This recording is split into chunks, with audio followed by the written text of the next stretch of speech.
नमस्कार विद्यार्थी मित्रांनो, मी अमोल आगरकर. महाडिस्कॉम म्हणजे महावितरण यामध्ये जी काही भरती होती 2023ची, त्यामध्ये JEE म्हणजे graduate engineer trainee, diploma engineer trainee आणि अकाउंट असिस्टंट आणि विद्युत सहाय्यक या पोस्ट होत्या. त्यामध्ये विद्युत सहाय्यकची पोस्ट अजून पेंडिंग आहे, त्याची एक्झाम झालेली नाही आहे, परंतु JEE आणि अकाउंट असिस्टंटचा रिसेंटली रिझल्ट आलेला आहे. आणि साधारण डॉक्युमेंट व्हेरिफिकेशन अपेक्षित होते. डॉक्युमेंट व्हेरिफिकेशन हे 15 ते 10 दिवसामध्ये होतेच, परंतु यावेळेस त्यांनी थोडंसं लवकर घेत कालच्या तारखेला डॉक्युमेंट व्हेरिफिकेशनचं अनाउन्समेंट त्यांनी केलं आहे किंवा नोटिफिकेशन त्यांनी दिलेलं आहे. त्यानुसार ग्रॅज्युएट इंजिनियर ट्रेनी म्हणजे EE, डिप्लोमा इंजिनियर ट्रेनी म्हणजे JEE, इलेक्ट्रिकल सिव्हिल आणि इंटरनल याचं त्यांनी नोटिफिकेशन किंवा नोटीस त्यांनी ऑफिशियल साईटवर mahadiscom.in वर दिलेलं आहे. त्यानुसार त्यांनी शेड्यूल केलेलं आहे डॉक्युमेंट व्हेरिफिकेशन. ते 21 ते 28 तारखेदरम्यान नाशिक येथे आहे. तर ते काय नोटिफिकेशन आहे ते आधी आपण बघू. तर बघा मित्रांनो, mahadiscom.in या साईटवर यांनी ऑफिशियल नोटीस दिलेली आहे डॉक्युमेंट व्हेरिफिकेशनबद्दल. रिसेंटली रिझल्ट लागलेला आहे graduate engineer trainee, diploma engineer trainee आणि अकाउंट असिस्टंटचा, पण तो अकाउंट असिस्टंटचा यांनी अजूनपर्यंत इथे दिलेलं नाही आहे. म्हणजे DVसाठी त्यांनी अजूनपर्यंत कॉलअप केलेलं नाही आहे. फक्त JEE आणि EEसाठी हा शेड्यूल त्यांनी दिलेला आहे. बघा इथे मी तुम्हाला सांगायचा प्रयत्न करतो समजून. Document verification programme for selected candidates, graduate engineer trainee, diploma engineer trainee, distribution civil आणि इंटरनल. ठीक आहे, सगळ्यांचं इथे शेड्यूल दिलेलं आहे. त्यानुसार the document verification programme for selected candidates vide result publish MSc DCL advertisement 7/2023, 8/2023. त्यानंतर internal notification on website 14/1/2025 for the post of graduate engineer trainee, diploma engineer trainee, civil, distribution. त्यानंतर तुमचं इंटरनल वगैरे हे सगळं दिलेलं आहे. यामध्ये शेड्यूल जो आहे तो महत्त्वाचा आहे बघा. आणि सगळ्यात महत्त्वाचे म्हणजे कुठे होणार आहे डॉक्युमेंट व्हेरिफिकेशन, तर त्यांनी ट्रेनिंग सेंटर एकलहरे नाशिकला दिलेलं आहे. असं वाटलं होतं की ते हेड ऑफिसला घेतात की काय, परंतु यांनी MSc DCL training and safety department Eklahare Nashik इथे आहे. ठीक आहे, इथे तुमचं ट्रेनिंग शेड्यूल, तिथे तुमचं डॉक्युमेंट व्हेरिफिकेशन शेड्यूल झालेलं आहे. त्यानुसार बघा, तुम्ही ज्या रँकमध्ये येता त्या रँकनुसार तुम्हाला तिथे बॅच जॉईन करायची आहे. त्या बॅचमध्ये म्हणजे त्या टाईमला तिथे हजर राहायचं आहे. बघा 21/1/2025, 22/1/2025 आणि 23/1/2025 या 3 दिवसमध्ये ग्रॅज्युएट इंजिनियर ट्रेनी, डिस्ट्रीब्युशन डायरेक्टवाले जे मुलं आहे, जे 298ची लिस्ट लागली आहे ती, त्यांनी आपल्या रँकनुसार बघा बॅच बघा. त्यानंतर 24ला आहे डिप्लोमा इंजिनियर ट्रेनी म्हणजे JEEसाठी, डिस्ट्रीब्युशनसाठी रँक 1 ते 25 आणि 26 ते 50. ठीक आहे, 2 टाईम दिलेले आहे, 10:30 ते 1, 2:30 ते 6. त्यानंतर 27/1/25ला त्यांनी दिलेलं आहे बघा GET सिव्हिल म्हणजे ग्रॅज्युएट इंजिनियर ट्रेनी सिव्हिल आणि डिप्लोमा इंजिनियर ट्रेनी सिव्हिल हे दिलेले आहे, रँक वगैरे दिलेले आहे. आणि त्यानंतर 28ला त्यांनी इंटरनलचं स्पेशल त्यांनी 28ला घेतलेलं आहे. त्या रँकनुसार तुम्ही बघू शकता. आता मित्रांनो, इन्स्ट्रक्शन्स महत्त्वाचे आहे. The selected candidates are instructed to report the venue mentioned above. या टाईमला तुम्हाला यायचं आहे. The candidates have applied online and scrutiny of applications has not been carried out before declaration of selected list. It is therefore necessary to verify the documents for eligibility of other terms and conditions advertised. म्हणजे बघा, हे तुमचं document verification झाल्याशिवाय तुमची final list लागणार नाही असं त्यांचं म्हणणं आहे. त्यामुळे तुम्ही इथे अटेंड करणं आवश्यक आहे. दुसरा पॉईंट आहे, the candidate during the document verification process shall produce म्हणजे तुम्हाला दाखवायचे आहे आणि सबमिट करायचे आहे all relevant original documents along with photocopy. म्हणजे तुम्हाला ओरिजिनल डॉक्युमेंट्स ठेवायचे सोबत आणि फोटोकॉपी प्रत्येकाची तुम्हाला फोटोकॉपी म्हणजे झेरॉक्ससोबत ठेवायची आहे प्रत्येक डॉक्युमेंटची. ठीक आहे, 1 किंवा 2 कॉपीज ठेवा. Issued by appropriate authority in support of each entry in system generated application form. ठीक आहे, म्हणजे बघा इथे तुम्हाला एक ओरिजिनलचा बंच ठेवायचा आहे, एक फोटोकॉपी म्हटलं आहे, म्हणजे एक तुम्हाला झेरॉक्स म्हटलं आहे, पण 2 झेरॉक्स ठेवा, 2 झेरॉक्सचे 2 बंच ठेवा. अटेस्टेड वगैरे इथे काहीही त्यांनी म्हटलेलं नाही आहे. त्याच्यामुळे माझ्या माहितीप्रमाणे अटेस्टेड करण्याची गरज नाही, इथे काही त्यांनी म्हटलेलं नाही आहे. ठीक आहे, आणि ओरिजिनल ते कदाचित सबमिट करून घेऊ शकतात, कारण व्हेरिफिकेशननंतर तुम्हाला रिटर्न देतात जॉईन झाल्यानंतर. इथे सबमिटचं त्यांनी म्हटलेलं आहे बघा वाक्यामध्ये. प्रोड्यूस अँड सबमिट म्हटलं आहे, म्हणजे ओरिजिनल तुम्हाला सबमिट करावं लागेल काही दिवसांकरता. 1-2 महिन्यासाठी सबमिट करून घेतात ते, नंतर रिटर्न करतात जर सबमिट केलं तर. बघा त्यासाठी डॉक्युमेंट्स काय लागतील, अतिशय महत्त्वाचा प्रश्न असतो विद्यार्थ्यांचा. बघा लक्ष देऊन ऐका आता. ठीक आहे, ऑनलाईन ॲप्लिकेशन फॉर्म म्हणजे जेव्हा तुम्ही ऑनलाईन ॲप्लिकेशन केलं असतं, जो रजिस्ट्रेशन नंबर असतो, पासवर्ड असतो, त्यावरून तुमचं ऑनलाईन रजिस्ट्रेशन नंबरचं जे काही प्रिंटआउट निघते, ती प्रिंटआउट तुम्हाला सोबत ठेवायची आहे. जर प्रिंटआउट नसेल तर तुमच्याकडे रजिस्ट्रेशन नंबर असेल त्यावरून तुम्ही ते प्रिंटआउट परत काढू शकता. अन्यथा तुमचा जो नसेलही तरी तुम्ही डायरेक्ट DVला जायचं, तिथे तुम्हाला ते प्रोव्हाइड करतात, त्याचं टेन्शन घ्यायचं नाही. SSC certificate in support with date of birth. Date of बर्थसाठी तुमचं SSC सर्टिफिकेटच लागते.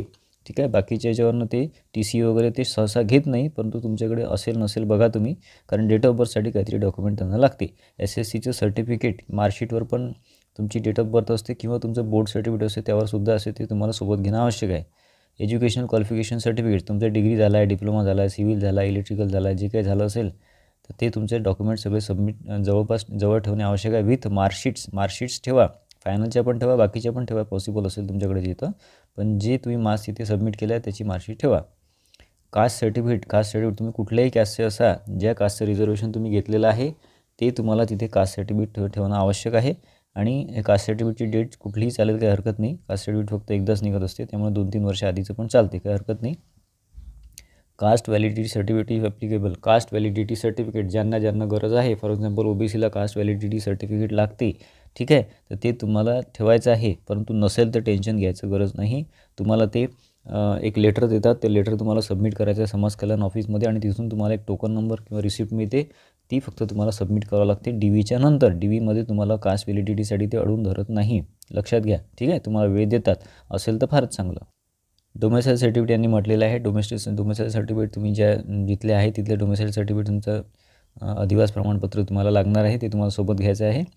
त्यानंतर मराठी लँग्वेज सर्टिफिकेटचा बऱ्याच जणांचा घोळ आहे. मराठी लँग्वेज सर्टिफिकेट ज्या विद्यार्थ्यांचं CBSEमध्ये शिक्षण झालेलं आहे किंवा ज्यांचा मराठी विषयच नव्हता 10वी-12वीमध्ये, त्यांना एखाद्या जवळच्या शाळेतून, प्रिन्सिपलकडून, जी काही शाळा असेल, कॉलेज असेल, तिथून प्रिन्सिपलमधून मराठी लँग्वेज सर्टिफिकेट घ्यायचं आहे. असेल तर तुमचं जर 10वी-12वीमध्ये मराठी विषय हा असेल मार्कशीटवर, तर तुम्हाला मराठी लँग्वेज सर्टिफिकेटची गरज नाही. हॉरिझॉन्टल रिझर्वेशन सर्टिफिकेट हे अतिशय महत्त्वाचं आहे. हॉरिझॉन्टल रिझर्वेशन सर्टिफिकेट म्हणजे समांतर आरक्षणाचं प्रमाणपत्र.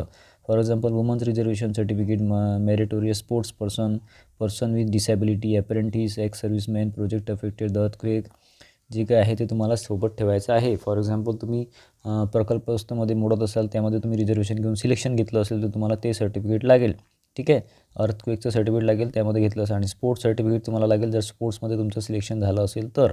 डिस्ट्रिक्टचं सर्टिफिकेट चालत नाही, नॅशनल किंवा स्टेटचं लागते. आणि 3 रँक जर तुम्ही घेतली असेल, 1, 2, 3 रँकमध्ये असाल तरच तुमचं सर्टिफिकेट ते कामात पडेल, नाही तर तुम्ही रिजेक्ट व्हाल. त्यानंतर डिसेबिलिटी सर्टिफिकेट तुम्हाला असेल तर लागेल. वुमन रिझर्वेशन सर्टिफिकेट सगळ्यांना लागत नाही, त्याचं टेन्शन घ्यायचं नाही, पण तो असेल तुमच्याकडे तर घेऊन जा सोबत.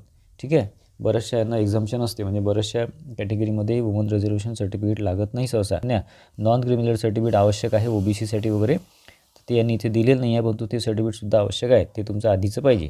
ठीक आहे, हे सर्टिफिकेट तुम्हाला आवश्यक आहे.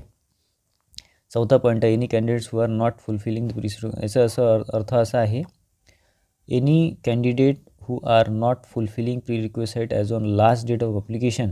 तुमचं जे अप्लिकेशन असतं ना, तुम्ही जे अप्लिकेशन केलेलं आहे त्याची लास्ट डेट आहे, त्या आधीचं सर्टिफिकेट तुम्हाला लागेल. Or unable to produce any document at the time of document verification program his कॅन्डिडेटचे, म्हणजे ते डायरेक्ट कॅन्सल करतील, रिजेक्ट करतील तुम्हाला जर तुमचं लास्ट डेटच्या आधीचं सर्टिफिकेट नसेल तर. लास्ट डेटच्या नंतरचं सर्टिफिकेट चालणार नाही असं यांनी मेन्शन केलं आहे. सुचित्रा गुजर मॅडमची इथे सही आहे. चीफ जनरल मॅनेजर आधी भादीकर साहेब होते, आता सुचित्रा गुजर मॅडम आहे. आणि तुमचं मुंबई प्लेस दिलं आहे, 16/1चं हे पत्र आहे, MSCDCLचं आहे. तर मित्रांनो, हे जे काही यांनी नोटीस दिलेली आहे तर ते त्यांनी लवकर घेतलेलं आहे, 21 ते 28च्या दरम्यान घेतलेलं आहे. यामध्ये अकाउंट असिस्टंटचं त्यांनी अजून दिलेलं नाही आहे, परंतु विद्यार्थ्यांना काळजी करण्याची गरज नाही. पुढच्या काही दिवसामध्ये, कदाचित 1 ते 2 दिवसामध्ये अकाउंट असिस्टंटचा सुद्धा शेड्यूल होऊन जाईल, आणि त्यानुसार तुम्ही जे काही बॅच आहे ते सुद्धा तुम्ही तिथे जॉईन करू शकता किंवा तिथे तुम्ही अटेंड करू शकता. ते काळजी करण्याचं कारण नाही की बा नाही आलं. विद्यार्थी मित्र चिंतेत असतात, परंतु JEE आणि AEसाठी 21 ते 28पर्यंत जे काही बॅचेस आहेत त्या बॅचेस बघून तुमचा नंबर कोणत्या बॅचेसमध्ये येतो त्या बॅचमध्ये तुम्ही तिथे जाऊ शकता, अटेंड करू शकता. आणि हे अटेंड करणं खूप आवश्यक आहे. जर तुम्ही अटेंड केलं नाही तर तुमचं रिजेक्शन तिथेच होते ऑन स्पॉट. ठीक आहे, आणि डॉक्युमेंट्स जे आहे ते रिक्वायर्ड डॉक्युमेंट्स आहे, ती लिस्ट त्यांनी दिलेली आहे, मी ऑलरेडी तुम्हाला समजून सांगितलेलं आहे. त्यामध्ये समांतर आरक्षण असेल किंवा तुमचे बाकीचे डॉक्युमेंट्स आहे ते आवश्यक आहे. त्यामध्ये तुमचं नॉन क्रिमिनल आहे ते हे सगळे डॉक्युमेंट्स त्यांनी शेवटचा पॉईंट दिला आहे 4थ्या नंबरचा, की हे जे सगळे डॉक्युमेंट्स आहे तुम्हाला ऑनलाईन ॲप्लिकेशनचा फॉर्म सबमिट केला आहे त्याची जी लास्ट डेट होती त्या लास्ट डेटच्या आधीची पाहिजे. ठीक आहे, बाकी आय कार्ड वगैरे सोबत ठेवा. याच्यामध्ये आय कार्डचं मेन्शन नाही आणि नॉन क्रिमिनलचं सुद्धा इथे मेन्शन नाही आहे, परंतु नॉन क्रिमिनलसुद्धा लागेल. आणि आय कार्ड वगैरे, आय कार्ड म्हणजे काय, तुमचं आधार कार्ड वगैरे, पॅन कार्ड वगैरे जे काय असेल ते सोबत घ्यायचं, फोटोज सोबत घ्यायचे. डॉक्युमेंट्सला अतिशय महत्त्व आहे. थोडंफार तुमचं अल्फाबेटिकल मिस्टेक असेल तुमच्या फॉर्ममध्ये किंवा तुमच्या ओरिजिनल डॉक्युमेंटमध्ये, तर त्यासाठी ॲफिडेविट आताच करून घ्या, कारण यांनी वेळ दिलेला नाही आहे. डायरेक्ट 21ला, म्हणजे आजची 18 तारीख आहे आणि 21ला तुमचं डॉक्युमेंटेशन सुरू होते.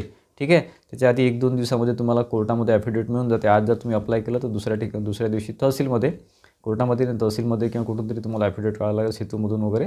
तर तुमचं जर नावामध्ये मिस्टेक असेल, एखाद्या मार्कामध्ये तुमचं मिस्टेक झालं असेल, थोडंसं पर्सेंटेज इकडे तिकडे झाले असेल, हे खूप छोटा मिस्टेक आहे, मायनर मिस्टेक आहे, यांनी फॉर्ममध्ये याच्यात DVमध्ये रिजेक्शन होत नाही. त्याच्यामुळे थोडंफार तुम्ही ॲफिडेविट, तुम्हाला जे वाटते ते, कुठले काही चूक झाली असेल तर एखादं छोटंसं ॲफिडेविट करून घ्या. स्टॅम्प पेपर 100 रुपयाच्या, सेतूमध्ये किंवा तहसीलमध्ये कुठून तुम्ही ॲफिडेविट करू शकता. ठीक आहे.